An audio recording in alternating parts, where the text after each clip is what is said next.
Hope everybody's doing well. Just got done with practice 2. Man, incredible to be out there. Been what feels like a long 2 months, and it's been awesome just to get out there and be able to work with these guys. And the attitude, the effort has been unbelievable. Been a lot of fun to be around, and I mean that wholeheartedly. It has been an absolute blast to get out and coach ball and be able to see these guys really continue to get better. Through the first 2 days, like I said, the attitude, the effort has been unbelievable. Really taking to coaching, really embracing the system, embracing how we're doing it, embracing the process of getting better every day. Really fascinating to see growth among some of these guys that have not played a bunch of football here. Has been really, really fun. It's been an exciting 2 days. Getting into the film room after the first day, getting into the film room these next couple of days as we get to practice 3 and get to put some pads on. That'll be fun to see. That'll be interesting to see how guys react when you add the physical aspect of what we're doing.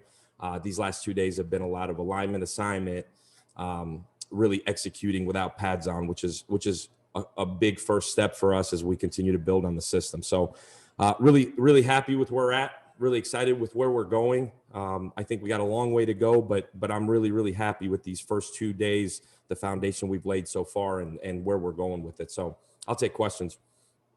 Questions, we'll start with David Ubben, and then we'll go to Ben McKee. Alex, through 2 days, who are some guys that have kind of established themselves as guys who you guys can see have done their homework and from the mental side of things are not making as many mistakes as you'd expect through 2 days? Yeah, David, I don't know about guys maybe that aren't making mistakes like I'd expect. There's a little bit of a setup question there, but Jabari Small's been really impressive. That's a guy that I think we were all excited to see what he can do. Really, that running back group has got some depth in there. Some guys that haven't played a bunch. D has really done a good job. Tyon Evans has done a really good job. I think those guys have really done a phenomenal job. I think the wideout group, Bayless has shown up. Callaway has really shown up. Those guys have been really, really impressive so far these first couple of days. The O-line group, I feel like has some guys in that group that have played and have practiced that way. The tight end group has done a good job. I think they're continuing to learn how they fit. In the quarterback group, I think playing quarterback in a completely new system has been really fascinating to see those guys grow from day 1 to day 2. But to answer your question, 2 guys that maybe have stood out, Jabari has been one for sure, and probably that O-line group as a whole, knowing how the operation works, getting on the right people, playing fast. Those 2 have been really impressive so far. Alex, just with the tight end group, Austin Pope and Jacob Warren signed as pass catching kind of first tight ends, but then the former staff wanted them to bulk up and use them more as blockers. What have y'all's conversations been with that group in terms of kind of what you want from them in a physique? And do you see D. Beckwith sticking at running back at 6'5"? Yeah, D. Beckworth, really fascinating body type. We've spent a bunch of time talking about D. I think our plan right now is to keep him at running back and let him learn a position, let him get comfortable there. I think it's really hard to evaluate guys if you move him around a whole bunch. He's shown some promise. I mentioned him earlier. Shown flashes, just so different, right? Like you just have to get used to, as a coach, seeing a different body type there and seeing a different skill set. And it's our job as coaches to use those skill sets in the right way. When it comes to the tight ends, specifically, you had asked about Austin and Jacob. Those 2 guys, their body types kind of are what they are. Again, in the same breath as D, our job as coaches is not to say we want you specifically to do this. Our job is to figure out what they do well and put them into positions to be successful. So how they fit will totally depend on how they look here through the next 13 practices and what they're able to do They have done a good job of just learning the system, and it'll be our job as we get into fall camp and obviously game planning to fit them into spots where they're successful. Guys that are really good pass catchers will catch balls. Guys that are really good run blockers will run block. I think if you try to fit a square peg in a round hole, sometimes you can get yourself in trouble. But with those two guys specifically, really different skill sets, Austin has been super impressive through the first 2 days. I know he hadn't played football in almost a year and a half. Really, really proud of where he is. I think Jacob Warren is still, I'm still trying to figure out exactly what he is in terms of how his big body can be used. But I think both those guys can be really good combination tight ends, can play out in space, can play in the backfield, can play in line. Princeton Fant falls into that as well. That's an impressive guy. I've been really, really happy with that room so far. Austin Price, then Patrick Brown. Hey, Coach, when you look at, the wide receiver room, you've got some guys there that necessarily hadn't played the position for a whole lot of time. How would you try to break those guys in? And is that something you see in the first couple of days of practice, that they're still trying to feel their way through and learn the position? Or do you feel like that maybe they've caught on after having played it a year? Yeah, I think that the older guys, and I say older guys that have played some, I think have taken two big steps from winter workouts to day one, then to day two. Bayless looks like a guy that's played a bunch of football. I think he has to continue to fine tune the fundamentals of the position, release his top of routes, just fine tune himself into being a really good every down receiver. Jalen Hyatt has played a bunch. He looks like a young pup that's really still feeling his way out in a lot of ways. Jimmy Callaway was really impressive through 2 days. He's a guy that's got a really good skill set, can really run. You got Holiday is still working his way back. What he's shown in non-contact has been really impressive. We're still kind of digging through that group to see what those guys are. We had a couple guys out, had a couple guys with some COVID things. I think probably unfair to evaluate those guys totally. But yeah, we are young in a lot of ways there. We really are. We need the Ramel Keatons of the world, those guys, those older guys that have been here to really step up in a lot of ways. That's one spot that Coach Burns is burning midnight oil right now, trying to make sure that those guys are ready to roll. And I think we're kind of leaning on Bayless in a lot of ways because he is the old vet. He's played a ton of football. But that group, I think, will know better in the middle of spring where they are.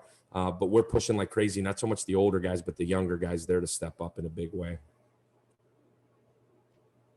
Hey, Alex, with the quarterbacks, obviously you've got Hendon and Brian and Harrison there. What are some of the things that you're stressing to those guys in these first few practices, and kind of how have you seen them take some of the retention from what you guys did in terms of the installs before you hit the field these past several weeks? Yeah, Patrick, I think as with any system, just the overall big picture with those guys, getting the play call in, communicating it all, getting us into the right things as they see different looks, playing really fast, playing decisive. I think that's kind of what's separating those guys as we keep moving forward is who can operate within the system at a really high rate. It's all about decision making there, in terms of being able to get us in the right play and execute it at a high clip. I think all three of those guys are doing a really good job of learning it and then being able to translate it onto the field. I think that's the one position that you feel like you're probably the hardest on because it all starts there. But all three of those guys, they're such different skill sets. They're so interesting in what they're good at. And I think as we evolve through spring and as we evolve into fall camp, I think we'll evolve offensively based on what those guys can really do in terms of who ends up being the 1 and the 2 and the 3 and how we move forward. But what they've done so far to this point has been really impressive. I think the jump from day 1 to day 2 has been really impressive just in an operational standpoint. There's still a ton of work there in terms of being able to operate fast and within the system. But they have really made a huge jump from day 1 to day 2. Been really impressive. And you mentioned their different skill sets. Can you maybe expound on what each of them kind of brings from what you've been able to see? I know it's early, but what kind of differences do you see in their games? Yeah, just really, it's probably too early to truly pinpoint that. Obviously, all of those guys have played in games, which I think is really interesting. You know, Harrison has some knack to him in terms of he's played. He finished off the year playing. Still young, still just a sophomore, and you can see that at times. There's a confidence there. I think the guys really rally around him. He's trying to be a really good leader. Coach Heupel's done a really good job of pushing really all three of those guys to be really good leaders. Hendon, you could tell, has played a bunch. Really athletic, really good with decision making. Maurer is a really good athlete, and has a really good arm. For him, it's just continuing to grow within the system and continue to learn and grow. I think that's probably, I keep saying learn and grow. I think just those guys continuing to take steps. I think obviously way too early. They all, like I said, really unique skill sets. You're trying to find the best guy that can operate within the system and be super efficient in what you do. I think all three of those guys have the ability to do that. So I think it'll just be interesting to see over these next 13 days what it actually looks like. But I've been really happy with where they are. Mike Wilson and Jordan Kramer. Yeah, Alex, if I'm not mistaken, Tyon Evans hasn't played in a game in probably 15 months or so as a JUCO guy. Is there been any rust for him? And what are the skills that make him an exciting running back to have in your offense? Yeah, Mike, Tyon hadn't played, what I guess you're right, probably 15, 16 months. I actually saw his last game in person.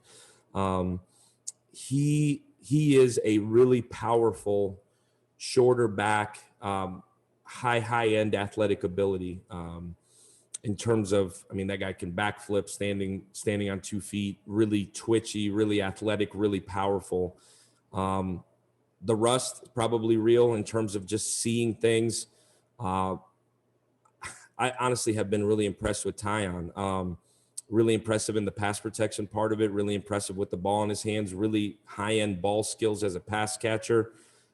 Does not look like a guy that hadn't played in 15 months, but certainly some rust, just naturally, just taking the ball, holding onto the ball, taking the handoffs. I think there's a lot to running back in terms of being able to just be a natural ball carrier. He's been impressive. A little bit of rust, like you said. I'm trying to think through the situations the last 2 days. Probably just seeing it and being able to hit the runs quick, but he's been impressive. I've been really proud of where Tyon is actually at. Hey, Alex, we've talked a lot about just learning this offense. How have you seen the players approach doing just that? And has there been anyone that stood out to you in their kind of quest to grasp what you guys are asking of them on the offense? Yeah, I think it's been fascinating to see the growth. Like I said, from winter workouts to day one to day two, we've taken it really slow in terms of how we're putting it in. Have really tried to give them the big picture in terms of how we operate, and really focused more than anything these first 2 days on that. Just the operation of how we play with tempo and how we operate in terms of where the ball is, how we're trying to call it, how we're trying to get the ball snapped. So we've kept the installation really light, so that we can operate really fast and gain some confidence early.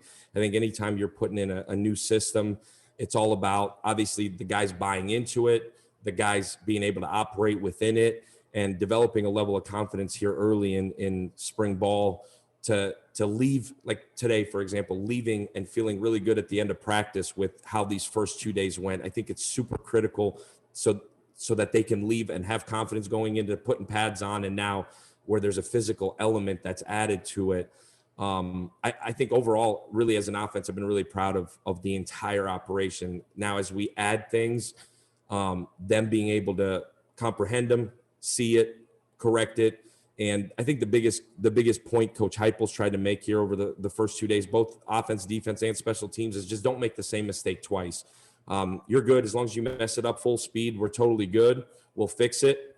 And then the next time the expectation is that the mistake is corrected. I think within that has been, as much as anything from an operation standpoint, from an offensive scheme standpoint, it's been setting a standard for us as coaches, for the guys, and then truly holding them to that standard. I think anytime you come in as a new staff, how you start is absolutely critical. But us setting a standard, setting an expectation, how are we going to be elite? And obviously you got to be good before you can be great, before you can really reach a level of elite offensive play. But for us, it's not making the same mistake twice. It's living up to the standard. It's executing at the standard that we've set. And that goes with anything that these guys are doing. That goes with the off the field things. That goes with going to class. That goes with living right on the weekends. That goes into everything we're doing. So as much as the football part, the other half of their lives, going to class, it's been setting a standard and holding them to that standard. And I know I'm going off on a little bit of a tangent there, but that's been everything that we're doing. It's not just the plays. It's not even really the actual players and how they fit. We'll figure that out. We got some incredible coaches with incredible minds in our room. It's just getting them to play extremely hard at an extremely high rate and making really good decisions in everything that they're doing. And that's been what this whole last 2 months has been about. That's been what these first 2 days have been about. And for the most part, they have done a really good job. We got to get everybody in it, and we'll keep taking strides to reach a new level. Vince Ferrara. Hey, Alex, Vince Ferrara, 99.1 The Sports Animal here in Knoxville.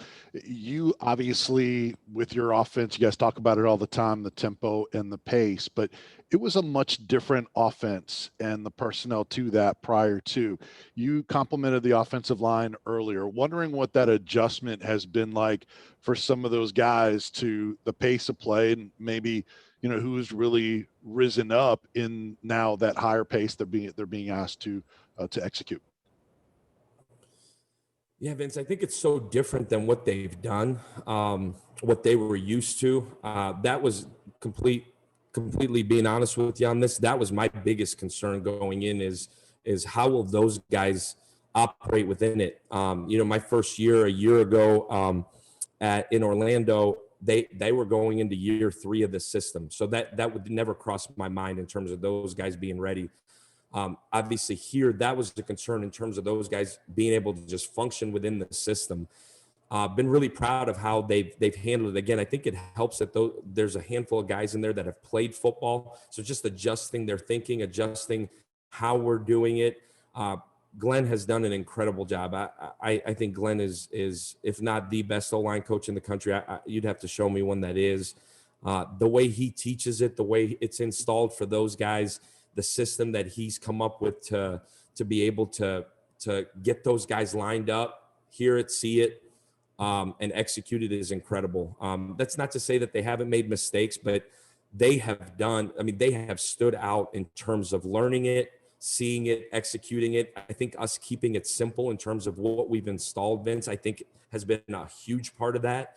But just the way that they've learned it, the way that they rep it, the way that they work, they're kind of in their own little world there for a little while until we come to a team period. And to be honest with you, it's been fascinating. The way Glenn does it with those guys is absolutely fascinating, and he deserves a ton of credit, him and his guys, what they do down there in the corner of the end zone and then are able to come and execute at a high clip. They've been really, really good through these first 2 days, have not missed a beat whatsoever. In terms of the guys there that have been impressive, Cade has done a really good job. Been really impressed with him. He really likes to play football. He's fun to watch. Darnell Wright has been really impressive. Spraggins, for a young guy, boy, he plays his tail off. Mays at center has done a really good job. Man, I've been impressed with those young guys. We're big. We're strong. I've been impressed. Those guys come off the ball and have been, again, there's no pads on right now, but I can't say enough good things about those guys. Last question really quickly, Brent Hubbs. Coach has a meeting shortly. Yeah, Coach, just curious, aside from the enthusiasm and maybe the mental side of things, what have you learned about this offense through 2 practices that you didn't know when you took to the practice field? Maybe faster or something physically? What have you learned about this unit? Yeah, good question, Brent.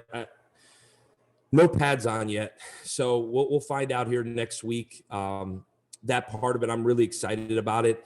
To be honest with you, I think it's been the first time since we've been here that we've put them into really hard situations through these first 2 days. We talked about when we got here, and I don't know that they really believed us or maybe probably looked at us a little bit like we got 2 heads. And we've continued to talk about fighting through adversity, that adversity is coming. These guys have been through a lot. I think sometimes we forget what they have actually gone through to get to this point. The guys that are here have fought through a lot. And it's our job as coaches to bottle that up and transform it into something great. I've been just really impressed with how hard they practice, both on offense and defense. These guys are trying to take the coaching. These guys are trying to live up to the standard that we're setting, because we're not bending the standard at which we're going to play and at which we're going to run this program. So for the most part, this is the first time as a team that it has been hard, like really hard. The neat thing about this group is they have been through hard, just not since we've been here. So to see them all fight through it, to throw adverse situations at them, it's been fascinating to see them. But that's probably the one thing that through these first 2 days, as we got into the second half of practice, and they're a little bit tired and they're a little bit banged up and they're a little bit exhausted, and coach maybe is yelling at me and maybe coach is mad about something that happened. Forget about it. Play the next play as hard as you can, as long as you can, and to the best of your ability. And if we continue to do that and we continue to fight through these adverse situations, we'll be all right.